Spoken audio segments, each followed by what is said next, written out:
पुस्तक का नाम असीम संभावनाओं का स्रोत मस्तिष्क। लेखक वेदमूर्ति तपोनिष्ठ पंडित श्री राम शर्मा जी आचार्य। योग वशिष्ठ में वर्णन आता है कि राम को ब्रह्म ज्ञान का उपदेश देते हुए महर्षि वशिष्ठ कहते हैं कि हे राम, सुनो, मैं तुम्हें एक रहस्य की बात बताता हूँ कि इस सृष्टि में मनुष्य से बढ़कर विलक्षण और कोई चीज नहीं है। शरीर की सूक्ष्म परतों एवं उनकी सामर्थ्य को छोड़ दिया जाए तो भी स्थूल बनावट ही इतनी अद्भुत एवं रहस्यमय है जिसे देखकर आश्चर्य में पड़ जाना पड़ता है। इस विलक्षण एवं अद्भुत शरीर रूपी यंत्र का संचालन केंद्र बिंदु मस्तिष्क है। खोपड़ी की हड्डी में बनी टोकरी में परमात्मा ने इतनी महत्वपूर्ण सामग्री संजो कर रखी है कि उसे जादू की पिटारी कहने में कोई अत्युक्ति नहीं होगी। शरीर के अन्य किसी भी अवयव की अपेक्षा उसमें सक्रियता, चेतना और संवेदनशीलता की इतनी अधिक मात्रा है कि उसे मानवीय सत्ता का केंद्र बिंदु कहा जा सकता है। रेलगाड़ी में जो महत्व इंजन का है वही अपने शरीर में मस्तिष्क का है। डिब्बों की टूट फूट हो जाने पर उन्हें सुधारने की या काट कर अलग कर देने की व्यवस्था आसानी से हो जाती है, किंतु यदि इंजन खराब हो जाए तो सुयोग्य इंजीनियर की देखरेख में साधन संपन्न कारखाने में ही उसकी मरम्मत हो सकती है। जब तक मरम्मत न हो जाए तब तक रेलगाड़ी जहां की तहां खड़ी रहेगी। उसका थोड़ी दूर आगे बढ़ सकना भी संभव न होगा। शरीर में मस्तिष्क का वही स्थान है जो किसी बड़े कारखानों की मशीनों को बिजली सप्लाई करने वाली शक्तिशाली मोटर का। मोटर बंद हो जाए या बिगड़ जाए तो फिर बिजली के अभाव में सारा कारखाना ही ठप हो जाएगा। शरीर के अन्य कलपुर्जों में जो गतिशीलता दिखाई पड़ती है वह उनकी अपनी नहीं है। मस्तिष्क उन पर पूरी तरह नियंत्रण रखता है। संचालन की प्रेरणा ही नहीं, शक्ति भी वहीं से मिलती है। मस्तिष्क को दो भागों में विभक्त माना जा सकता है। एक वह जिसमें मन और बुद्धि काम करती हैं, सोचने, विचारने, तर्क विश्लेषण और निर्णय करने की क्षमता इसी में है। दूसरा भाग वह है जिसमें आदतें संग्रहित हैं और शरीर के क्रियाकलापों का निर्देश निर्धारण किया जाता है। हमारी नाड़ियों में रक्त बहता है, हृदय धड़कता है, फेफड़े श्वास प्रश्वास क्रिया में संलग्न रहते हैं, मांसपेशियां सिकुड़ती फैलती हैं, पलक झपकते खुलते हैं, सोने जागने का, खाने पीने और मलमूत्र त्याग का क्रम अपने ढर्रे पर अपने आप स्वसंचालित ढंग से चलता रहता है। पर यह सब अनायास ही नहीं होता। इसके पीछे वह निरंतर सक्रिय मन नाम की शक्ति काम करती है जिसे अचेतन मस्तिष्क कहते हैं। इसे ढर्रे का मन कह सकते हैं। शरीर के यंत्र अवयव अपना अपना काम करते रहने योग्य कलपुर्जों से बने हैं, पर उनमें आप संचालित रहने की क्षमता नहीं है। यह शक्ति मस्तिष्क के इसी अचेतन मन से मिलती है। विचारशील मस्तिष्क तो रात सो जाता है, विश्राम ले लेता है। नशा पीने या बेहोशी की दवा लेने से मूर्छा ग्रसित हो जाता है। उन्माद, आवेश आदि रोगों से ग्रसित भी वही होता रहता है। डॉक्टर इसी को निद्रित करके ऑपरेशन करते हैं। किसी अंग विशेष में सुन्न करने की सुई लगाकर भी इस बुद्धिमान मस्तिष्क तक सूचना पहुंचाने वाले ज्ञान तंतु संज्ञा शून्य कर दिए जाते हैं। फलतः पीड़ा का अनुभव नहीं होता और ऑपरेशन हो जाता है। पागलखानों में इस चेतन मस्तिष्क का ही इलाज होता है।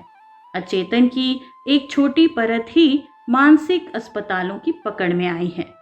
वे इसे प्रभावित करने में भी थोड़ा बहुत सफल होते जा रहे हैं, किंतु उसका अधिकांश भाग प्रत्येक नियंत्रण से बाहर है।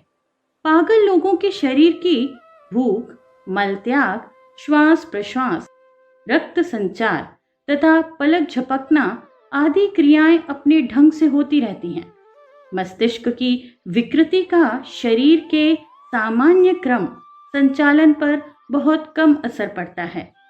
मस्तिष्क अपने आप तो बहुत कुछ करता है, पर उसका विचार पूर्वक नियंत्रण एवं उपयोग करना बहुत कम लोगों को बहुत थोड़ी मात्रा में आता है। वैज्ञानिकों का कथन है कि मस्तिष्कीय चेतना पर 7% नियंत्रण प्राप्त कर सकना प्रगतिशील मनुष्य के लिए अभी तक संभव हो पाया है।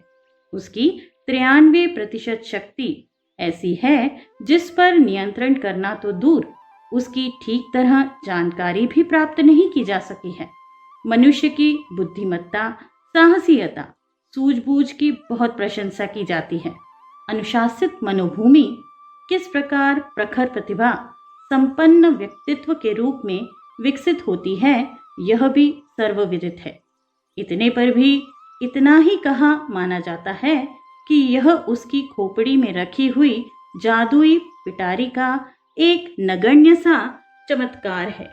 यदि उसे पूरी तरह जाना समझा जा सके तो अब की अपेक्षा वह हजारों गुनी अधिक विभूतियों से भरा पूरा हो सकता है। यह मस्तिष्क सामान्य इंद्रिय गम्य ज्ञान की जानकारियों तक सीमित है। ऐसा शरीर विज्ञानियों द्वारा कहा जाता रहा है, पर अब न्यूरोलॉजी, पैरासाइकोलॉजी, मेटाफिजिक्स विज्ञान को जानकर यह स्वीकार करने लगे हैं कि मानवीय मन विराट विश्व मन का ही एक अंश है और जो कुछ उस विराट ब्रह्मांड में हो रहा है या निकट भविष्य में होने जा रहा है, उसकी संवेदनाएं मानवीय मन को भी मिल सकती हैं। पिछले दिनों क्या क्या हो चुका, इस समय कहाँ क्या हो रहा है और निकट भविष्य में क्या होने की संभावनाएं बन गई, उसे जान लेना किसी परिष्कृत मस्तिष्क के लिए संभव है। हाँ, सामान्यतया यह अतीन्द्रिय अनुभूति प्रसुप्त स्थिति में पड़ी रहती है। केवल वर्तमान से संबंधित प्रत्यक्ष का ही अधिक ज्ञान रहता है। भूतकाल की निज से संबंधित घटनाएं जब विस्मृत हो जाती हैं, तब अन्यत्र होने वाली घटनाओं की जानकारी तो रहेगी कैसे। पर यह बात केवल सामान्य स्तर के मस्तिष्कों पर लागू होती है। परिष्कृत मस्तिष्क इससे कहीं ऊंचे उठे हुए होते हैं और वे त्रिकालज्ञ की भूमिका प्रस्तुत करते हैं। उपलब्ध सूचनाएं दफ्तर में रिकॉर्ड बनकर जमा नहीं होती रहती, वरन उन पर तत्काल निर्णय करना होता है। इसके लिए सूचना कितने ही दफ्तरों, कितने ही अफसरों के सामने से गुजरती हुई, उनको परामर्श निर्देश नोट कराती हुई संबद्ध अवयवों को सूचना देती है कि उन्हें इस संदर्भ में क्या करना है। आदेश ही नहीं, आवश्यक साधन जुटाने की व्यवस्था भी इसी केंद्रीय निर्देशालय से होता है। इंद्रियों द्वारा उपलब्ध सूचनाएं और विचारों की हलचलें हर क्षण मस्तिष्क को इतना अधिक कार्यव्यस्त रखती है कि इस सक्रियता पर आश्चर्यचकित रह जाना पड़ता है। सिर पर इलेक्ट्रोएन्सेफेलोग्राम तैयार किए जाते हैं। उन्हें विद्युतीय तूफान की तरह देखा जा सकता है। बच्चों को मस्तिष्क की जानकारी टेलीफोन एक्सचेंज का उदाहरण देकर कराई जाती है। बड़ों को उसे समझाना हो तो यूं कहना ही चाहिए कि यदि अपने टेलीफोन का संबंध संसार के समस्त टेलीफोनों से हो, अपनी बात समस्त टेलीफोनों से सुनी जाए और उनके उत्तर एक साथ प्राप्त हों, सुने समझे जाएं, तो उस स्थिति की तुलना मस्तिष्कीय क्रियाकलाप से की जा सकती है। मानव निर्मित कंप्यूटर में अधिक से अधिक 10 लाख इकाइयां होती हैं और प्रत्येक इकाई के 5-6 से अधिक संपर्क सूत्र नहीं होते, किंतु मस्तिष्क में 10 अरब से भी अधिक कोशिकाएं हैं। उनमें से प्रत्येक के लाखों संपर्क सूत्र हैं। साथ ही प्रत्येक में जैव रसायनों के सम्मिश्रण में भारी भिन्नता भी है। घटित होने वाली घटनाएं और इंद्रिय संसाधनों द्वारा प्राप्त सूचनाएं का निपटारा एक अलग और सामयिक कार्य है।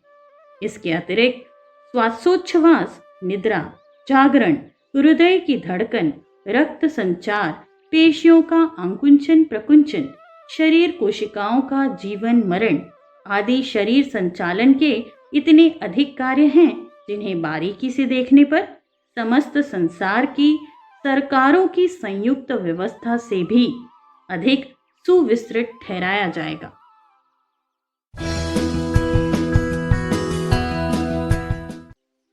ऑडियो 2 असीम संभावनाओं का स्रोत मस्तिष्क। प्रत्येक प्रौढ़ मस्तिष्क प्रायः 20 वॉट विद्युत शक्ति से चलता है। कुछ कोषाणु विशेष रूप से इस बिजली को उत्पन्न करने का काम करते हैं और शेष उसका उपयोग करके अपना काम चलाते हैं। वह एक सूक्ष्म डायनमा है। ग्लूकोज और ऑक्सीजन का रासायनिक ईंधन जलाकर उसकी ऊर्जा को वे बिजली में परिवर्तित करते हैं। काम चलाऊ मात्रा में वह कोषाणुओं को शक्ति प्रदान करती है और यदि उसकी अनावश्यक मात्रा बन गई है तो स्वयं ही विसर्जित हो जाती है। उसका चार्ज डिस्चार्ज शारीरिक और मानसिक क्रियाओं के अनुसार घटता बढ़ता रहता है। इलेक्ट्रोएन्सेफेलोग्राफ की सहायता से यह जाना जा सकता है कि इस बिजली का उत्पादन और उपभोग कहाँ किस मात्रा में हो रहा है। इसमें गड़बड़ हो जाने से मानसिक संतुलन बिगड़ने लगता है, अथवा यूं भी कहा जा सकता है कि मानसिक संतुलन बिगड़ने से इन विद्युत धाराओं में गड़बड़ी उत्पन्न हो जाती है। सन 1968 में यूनेस्को द्वारा अंतर्राष्ट्रीय मस्तिष्क सम्मेलन आयोजित किया गया था और संसार के विचारशील लोगों का ध्यान मस्तिष्कीय सुरक्षा एवं प्रगति की ओर आकर्षित किया था। International society for neurochemistry, brain and behaviour society, brain research association जैसी संस्थाओं ने उस वर्ष मस्तिष्कीय गरिमा, संभावना, सुरक्षा एवं प्रगति के संबंध में अधिक उत्साहपूर्वक काम किया था और जो कार्य वैज्ञानिक क्षेत्रों में अब तक इस दिशा में हो चुका है उनका परिचय जनता को कराया था। International review of neurobiology, brain research journal of neurobiology जैसी विज्ञान पत्रिकाओं ने भी अति महत्वपूर्ण लेख उस वर्ष प्रकाशित करके वैज्ञानिकों, सरकारों एवं विचारशील लोगों को यह सुझाव दिया था कि मस्तिष्कीय गरिमा को अधिक गंभीरतापूर्वक अनुभव किया जाए और उसे परिष्कृत करने की दिशा में अधिक काम किया जाए। एक विशेषज्ञ के अनुसार यदि संसार भर के विद्युतीय संयंत्र इकट्ठे कर लिए जाएं और उन उपकरणों की समस्त पेचीदगी इकट्ठी कर ली जाए तो वह उस पेचीदगी से कहीं कम प्रतीत होगी जो मानवीय मस्तिष्क में भरे 4.5 पाव ग्रामेटर में भरी पड़ी है।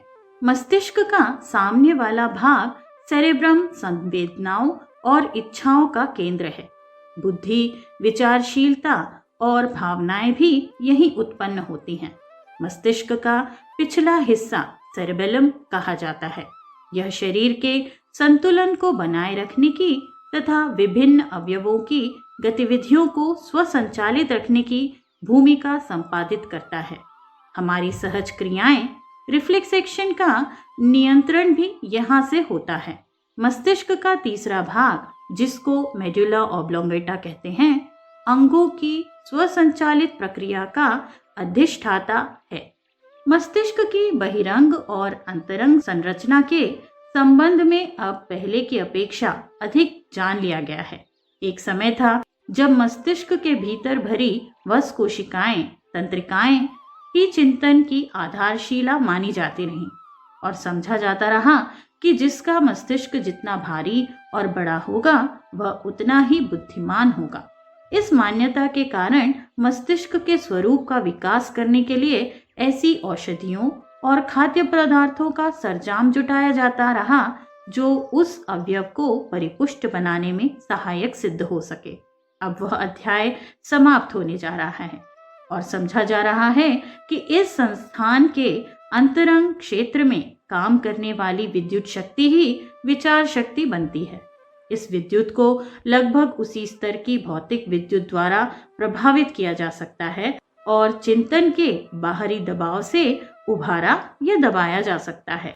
कपाल के भीतर के अंतर्गत सूक्ष्म घटक जो न्यूरॉन कहलाते हैं, जितने अधिक सूक्ष्म और सक्षम होते हैं, बुद्धिमत्ता का विकास उसी अनुपात से होता है।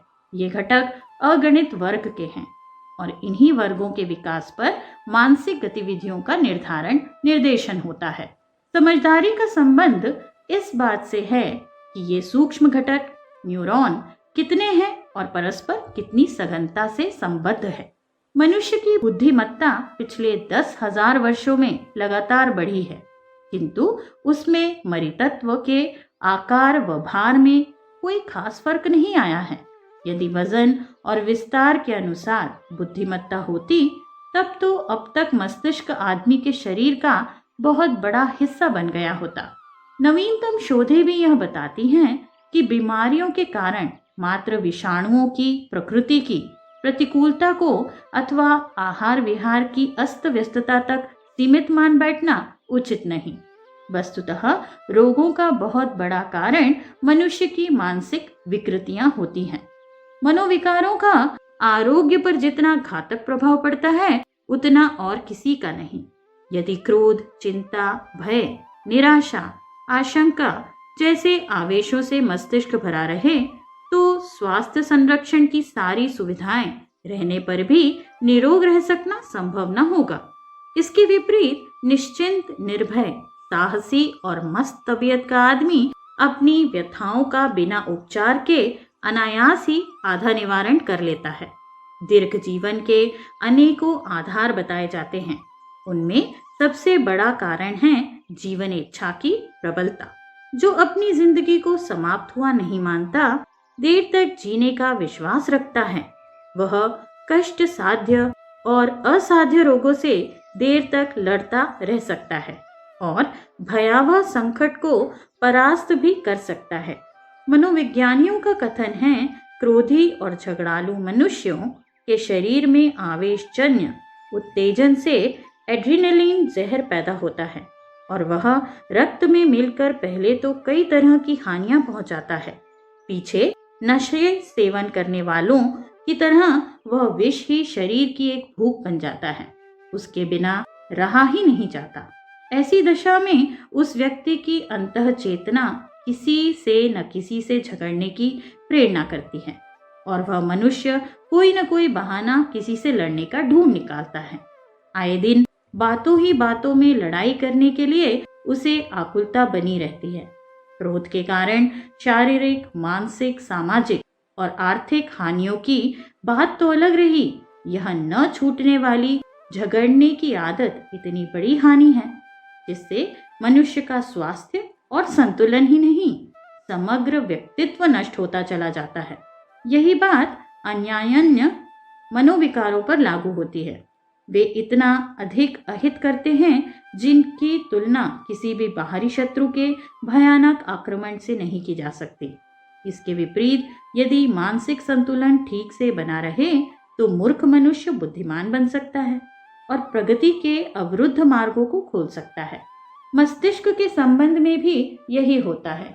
हम चेहरे की सुंदरता बनाए रखने के लिए जितना प्रयत्न करते हैं, यदि उससे आधा प्रयास भी मस्तिष्क की क्षमता को समझने और उसे सुसंतुलित, समुन्नत बनाने के लिए करते रहें, तो निस्संदेह हमारी अंतर्हित क्षमताओं का सहज ही विकास हो सकता है और उस आधार पर हम अभिष्ट दिशा में आशातीत प्रगति कर सकते हैं।